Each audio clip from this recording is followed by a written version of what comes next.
దర్యావేషు ఏలుబడియందు 2వ సంవత్సరము 8వ నెలలో యెహోవా వాక్కు ప్రవక్తయు ఇద్దోకు పుట్టిన బెరక్యా కుమారుడునైన జకర్యాకు ప్రత్యక్షమై సెలవిచ్చినదేమనగా, యెహోవా మీ పితరుల మీద బహుగా కోపించెను.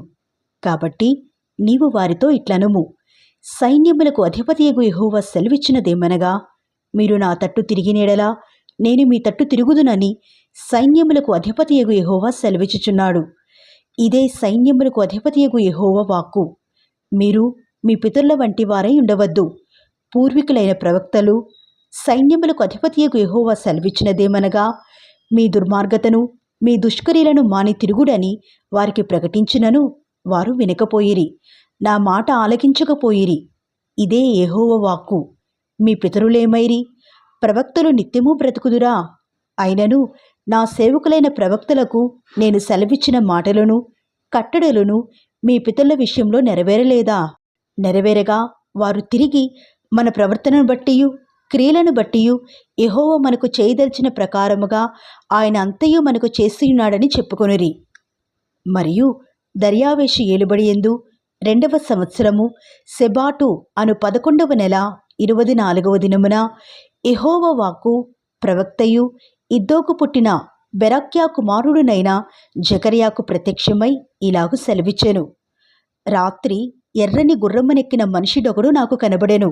అతడు లోయలోనున్న గొంజి చెట్లలో నిలువబడి ఉండగా అతని వెనుక ఎర్రని గుర్రములను చుక్కలు చుక్కలు గల గుర్రములను తెల్లని గుర్రములను కనబడెను. అప్పుడు నా ఏలినవాడా, ఇవి ఏమని నేనడుగగా, నాతో మాటలాడు దూత, ఇవి ఏమి అయినది నీకు నేను తెలియజేతుననెను.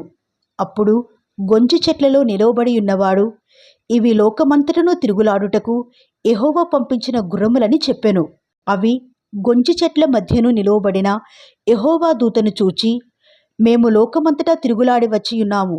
ఇదిగో లోకులందరూ శాంతము కలిగి నిమ్మలముగా ఉన్నారని చెప్పెను. అందుకు యెహోవా దూత, సైన్యములకు అధిపతియగు యెహోవా, 70 సంవత్సరముల నుండి నీవు యెరూషలేము మీదను యూదా పట్టణముల మీదను కోపముంచియున్నావే, ఇక ఎన్నాళ్ళు కనికరింపక ఇందువు అని మనవి చేయగా, యెహోవా నాతో మాటలాడిన దూతకు ఆదరణీయైన మధుర వచనములతో ఉత్తరమిచ్చెను. కాబట్టి నాతో మాటలాడుచున్న దూత నాతో ఇట్లనెను, నీవు ప్రకటన చేయవలసినదేమనగా, సైన్యములకు అధిపతియగు యెహోవా ఇలాగు సెలవిచ్చుచున్నాడు, నేను యెరూషలేము విషయములోను సియోను విషయములోను అధికాశక్తి కలిగియున్నాను. నిమ్మళముగా ఉన్న అన్యజనుల మీద నేను బహుగా కోపించుచున్నాను. ఏలయనగా నేను కొంచెము కోపపడగా కీడు చేయవలనన్న తాత్పర్యముతో వారు సహాయులైరి. కాబట్టి యెహోవా సెలవిచ్చినదేమనగా, వాత్సల్యము గలవాడనై నేను యెరూషలేము తట్టు తిరిగియున్నాను. అందులో నా మందిరము కట్టబడెను. యెరూషలేము మీద శిల్పకారులు నూలు సాగలాగుదురు. ఇదే సైన్యములకు అధిపతియగు యెహోవా వాక్కు. నీవు ఇంకనూ ప్రకటన చేయవలసినదేమనగా, ఇక నా పట్టణములు భాగ్యముతో మరి ఎక్కువగా నింపబడును. ఇంకను యెహోవా సియోనును ఓదార్చును, యెరూషలేమును ఆయన ఇకను కోరుకునును. అప్పుడు నేను తేరి చూడగా 4 కొమ్ములు కనబడెను. ఇవి ఏమిటివని నేను నాతో మాటలాడుచున్న దూతనడుగగా, అతడు, ఇవి యూదా వారిని ఇశ్రాయేలు వారిని యెరూషలేము నివాసులను చెదరగొట్టిన కొమ్ములనెను. యెహోవా 4 కంసాలులను నాకు కనపరచగా, వీరేమి చేయబోచున్నారని నేనడిగినందుకు ఆయన, ఎవడనూ తల ఎత్తకుండా యూదా వారిని చెదరగొట్టిన కొమ్ములు ఇవే. అయితే వాటిని భయపెట్టుటకును యూదా దేశస్థులనందరినీ చెదరగొట్టుటకై వారి మీద బలాత్కారము జరిగించిన అన్యజనుల కొమ్ములను పడగొట్టుటకును వీరు వచ్చియున్నారని నాకు సెలవిచ్చెను.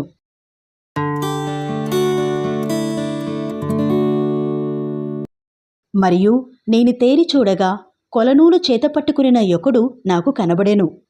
నీవెక్కడికి పోవచ్చున్నావని నేనతని అడుగగా, అతడు, యెరూషలేము యొక్క వెడల్పును పొడుగును ఎంతైనది కొలిచి చూడబోవుచున్నానెను. అంతటా నాతో మాటలాడుచున్న దూత బయలుదేరగా మరి ఒక దూత అతనిని ఎదుర్కొని వచ్చెను. 2వ దూత పరిగెత్తిపోయి యెరూషలేములో మనుషులను పశువులను విస్తారమైనందున అది ప్రాకారము లేని మైదానముగా ఉండునని ఈ యవనికి తెలియజేయుమని మొదటి దూతకు ఆజ్ఞ ఇచ్చెను. నేను దాని చుట్టూ అగ్ని ప్రాకారముగా ఉందును. నేను దాని మధ్యను నివాసినై మహిమకు కారణముగా ఉందును. ఇదే యెహోవా వాక్కు. ఉత్తర దేశంలో ఉన్నవారలారా, తప్పించుకొని రండి. ఆకాశపు 4 వాయువులంత విశాలముగా నేను మిమ్మును వ్యాపింపజేసి ఉన్నాను. ఇదే యెహోవా వాక్కు. బబులోను దేశంలో నివాసివగు సియోను, అచ్చటి నుండి తప్పించుకొని పొమ్ము. ఇదే యెహోవా వాక్కు. సైన్యములకు అధిపతియగు యెహోవా సెలవిచ్చినదేమనగా, మిమ్మును ముట్టినవాడు తన కనుగుడ్డును ముట్టినవాడని ఎంచి తనకు ఘనత తెచ్చుకునిదలచి మిమ్మును దోచుకునిన అన్యజనుల యుద్ధకు ఆయన నన్ను పంపియున్నాడు. నేను నా చేతిని వారి మీద ఆడించగా వారు తమ దాసులకు దోపుడు సొమ్మగుదురు. అప్పుడు సైన్యములకు అధిపతియగు యెహోవా నన్ను పంపియున్నాడని మీరు తెలుసుకుందురు. సియోను నివాసులారా, నేను వచ్చి మీ మధ్యను నివాసము చేతును. సంతోషముగా నుండి పాటలు పాడుడి. ఇదే యెహోవా వాక్కు. ఆ దినమున అన్యజనులనేకులు యెహోవాను హత్తుకొని నాకు జనులగుదురు. నేను మీ మధ్య నివాసము చేతును. అప్పుడు యెహోవా నన్ను మీ యొద్దకు పంపియున్నాడని మీరు తెలుసుకుందురు. మరియు తనకు స్వాస్యమని యెహోవా ప్రతిష్ఠితమైన దేశములో యూదాను స్వతంత్రించుకును, యెరూషలేమును ఆయన ఇకను కోరుకును. సకల జనులారా, యెహోవా తన పరిశుద్ధమైన నివాసం విడిచి వచ్చుచున్నాడు. ఆయన సన్నిధిని మౌనులైయుండుడి.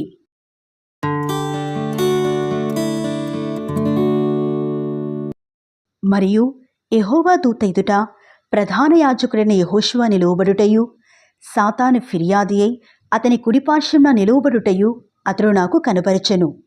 సాతాను, యెహోవా నిన్ను గద్దించును, యెరూషలేమును కోరుకుని యెహోవా నిన్ను గద్దించును. ఇతడు అగ్నిలో నుండి తీసిన కొరవి వలనే ఉన్నాడు గదా అని యెహోవా దూత సాతానుతో అనెను. యెహోషువ మలిన వస్త్రములు ధరించిన వాడై దూత సముఖములో నిలువబడి ఉండగా, దూత దగ్గర నిలిచిన వారిని పిలిచి, ఇతని మైలబట్టలు తీసివేయడని ఆజ్ఞాపించి, నేను నీ దోషమును పరిహరించి ప్రశస్తమైన వస్త్రములతో నిన్ను అలంకరించుచున్నాను అని సెలవిచ్చెను. అతని తల మీద తెల్లని పాగా పెట్టించుడని నేను మనవి చేయగా, వారు అతని తల మీద తెల్లని పాగా పెట్టి వస్త్రములతో అతనిని అలంకరించిరి. యెహోవా దూత దగ్గర నిలుచుండెను. అప్పుడు యెహోవా దూత యెహోషువకు ఇలాగో ఆజ్ఞ ఇచ్చెను. సైన్యములకు అధిపతియగు యెహోవా సెలవిచ్చినదేమనగా, నా మార్గములలో నడుచుచు నేను నీకప్పగించిన దానిని భద్రముగా గైకొనిన ఎడల నీవు నా మందిరము మీద అధికారివై నా ఆవరణములను కాపాడువాడవగుదువు. మరియు ఇక్కడ నిలువబడు వారికి కలిగినట్లు నా సన్నిధిని నిలుచు భాగ్యము నీకిత్తును. ప్రధాన యాజకుడువైన యెహోషువ, నీ ఎదుట కూర్చుని నీ సహకారులు సూచనలుగా ఉన్నారు. నీవును వారును నా మాట ఆలకింపవలెను. ఏదనగా, చిగురు అను నా సేవకుని నేను రప్పింపబోచున్నాను. యెహోషువ ఎదుట నేనుంచిన రాతిని తేరిచూడుడి. ఆ రాతికి 7 నేత్రములున్నవి. దాని చెక్కడపు పని చేయువాడను నేను. ఇదే సైన్యములకు అధిపతియగు యెహోవా వాక్కు. మరియు ఒక దినములోగానే నేను ఈ దేశము యొక్క దోషమును పరిహరింతును. ఆ దినమున ద్రాక్ష చెట్ల క్రిందను అంజూరపు చెట్ల క్రిందను కూర్చుండుటకు మీరందరూ ఒకరినొకరు పిలుచుకొని పోవుదురు. ఇదే సైన్యములకు అధిపతియగు యెహోవా వాక్కు.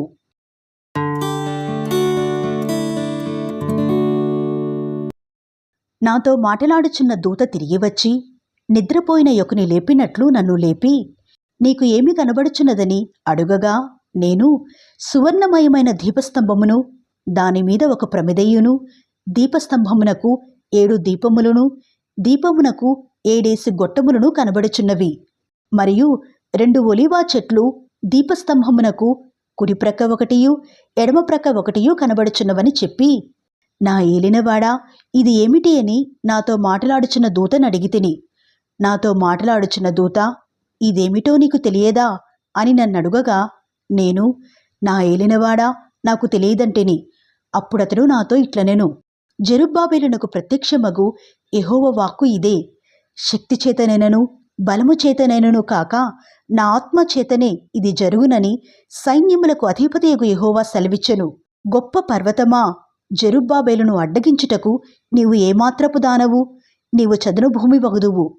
కృప కలుగునుగాక, కృప కలుగునుగాక అని జనులు కేకలు వేయగా అతడు పైరాయి తీసుకొని పెట్టించెను. యెహోవా వాక్కు మరలా నాకు ప్రత్యక్షమై ఇలాగు సెలవిచ్చెను, జెరుబ్బాబెలు చేతులు ఈ మందిరపు పునాది వేసియున్నవి. అతని చేతులు ముగించును. అప్పుడు సైన్యములకు అధిపతియగు యెహోవా నన్ను మీ యొద్దకు పంపియున్నాడని నీవు తెలుసుకుందువు. కార్యములు అల్పములై ఉన్న కాలమును తృణీకరించిన వాడెవడు?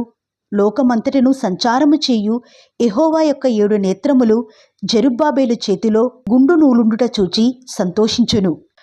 దీపస్తంభమునకు ఇరుప్రక్కల నుండు ఈ 2 ఒలీవ చెట్లు ఏమిటివనియు 2 బంగారపు కొమ్ములలో నుండి సువర్ణ తైలమును కుమ్మరించు ఒలీవ చెట్లకున్న 2 కొమ్ములను ఏమిటివనియు నేనతని నడుగగా, అతడు నాతో, ఇవేమిటివని నీకు తెలియదా అనెను. నా ఏలినవాడా, నాకు తెలియదు అని నేననగా, అతడు, వీరిద్దరూ సర్వలోకనాథుడగు యెహోవా యొద్ద నిలవబడుచు తైలము పోయువారై ఉన్నారనెను.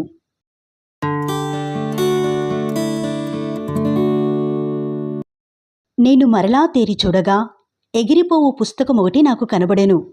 నీకేమి కనబడుచున్నదని అతడు నన్నడుగగా, నేను 20 మూరల నిడివియు 10 మూరల వెడల్పును గల ఎగిరిపోవు పుస్తకం ఒకటి నాకు కనబడుచున్నదంటిని.